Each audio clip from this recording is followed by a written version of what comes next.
আরএচকে no ভাই এটা কি আরএচকে কি খেলা দিছে এখানে এটা ওই যে চ্যাম্পিয়ন টিম ছিল না ফ্যালকন কিল করছে আরএচকে টিম এক কিল করছে আর এখানে ফ্যালকনের টিমের একজন কাছে ও বাকিসা গাইস আরএচকে টিম আবার নক করছে ফ্যালকনের ফ্যালকন ভার্সেস আরএচকে নো ভাই এটা কি আরএচকে কি খেলা দিছে এখানে এটা ওই যে চ্যাম্পিয়ন টিম ছিল না ফ্যালকন টিমকে আর চ্যাম্পিয়ন টিমের একজন এই রাউন্ডের মাসে কি বলে ফ্লিকারে এই রাউন্ড পেয়ে যাবেন এখান থেকে আর এখানে আরএচকে অলরেডি 3টা কিল করে ফেলছে গাইস আরএচকে অলরেডি 3টা কিল করে ফেলছে এন্ড 3 নাম্বার পজিশনে আছে ওদের পজিশন কিন্তু এখন 3 নাম্বার পজিশনে রাখছে আর ওরা 3টা কিল করছে আর সবথেকে বেশি হচ্ছে আরএচকে টিম চ্যাম্পিয়ন টিমের একজন টিম আরএচকে যারা কিনা বাংলাদেশের বড় বড় স্পোর্টস প্লেয়ারদের হারিয়ে ওয়ার্ল্ড টুর্নামেন্ট খেলার জন্য বাংলাদেশ থেকে পাড়ি দিয়েছে সৌদি আরবের রিয়াদে। ইতিমধ্যে তোমরা কম বেশি জেনে গিয়েছো যে বাংলাদেশের যে টুর্নামেন্ট স্কোয়াডটা গিয়েছিল আরএচকে সেই টিমটা ফাইনালে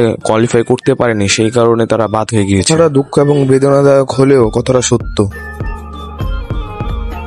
ইউটিউবে গেলে তোমরা দেখতে পাবে আরএচকে টিমের হাজারো ভিডিও রয়েছে, তাদেরকে ভালোবাসে, তাদেরকে পছন্দ করে এবং তাদেরকে চায়, এজন্যই হাজারো ভিডিও পাবে আরএচকে টিম যারা কিনা প্রথমবার বাংলাদেশ থেকে গিয়েছে সৌদি আরব ওয়ার্ল্ড টুর্নামেন্ট খেলার জন্য। এর আগে বাংলাদেশে কখনো কেউ ওয়ার্ল্ড টুর্নামেন্ট খেলার জন্য বাইরে কিংবা কোনো দেশে যায়নি। হতেই পারে ওয়ার্ল্ড টুর্নামেন্ট খেলার তোমাদের এক্সপিরিয়েন্স একদমই নেই, এই ফার্স্ট টাইম তোমরা খেলতেছো, সেই কারণে হয়তো তোমাদের ভুল ভ্রান্তি হতেই পারে। সো নেক্সট টাইম ইনশাআল্লাহ তোমরা যারা এই ভিডিওটা দেখতেছো অবশ্যই আরএচকে কমেন্ট করে যেও, আরএচকে টিম ফুল তাদের ভালোবাসা সব কমেন্ট করে যেও, তোমাদের মনে যা খুশি তা সবকিছু কমেন্ট করে যেও। সৌভাগ্য ওয়ার্ল্ড কাপের মতো এত বড় একটা টুর্নামেন্টে বাংলাদেশ নামক একটি দল কিংবা একটি ছোট একটি দেশকে আরএচকে নামক এক টিম রিপ্রেজেন্ট করতেছে। তো আরএচকে এখান থেকে সমাপ্তি নিচ্ছে। নেক্সট টাইম গত বছর কিংবা তার পরের বছর আবারও ওয়ার্ল্ড টুর্নামেন্ট খেলা হবে এবং ইনশাআল্লাহ আরএচকেরা যেন আবারও ওয়ার্ল্ড টুর্নামেন্ট খেলতে পারে। আমাদের প্রত্যাশা এটাই, আমাদের প্রত্যাশা যে বাংলাদেশ থেকে একজন টিম যাবে যে কিনা বাংলাদেশকে পুরো ওয়ার্ল্ডের সামনে রিপ্রেজেন্ট করতে পারে, যেন দেখে দিতে পারে যে বাংলাদেশের বাঙালিরাও পারে। আরএচকে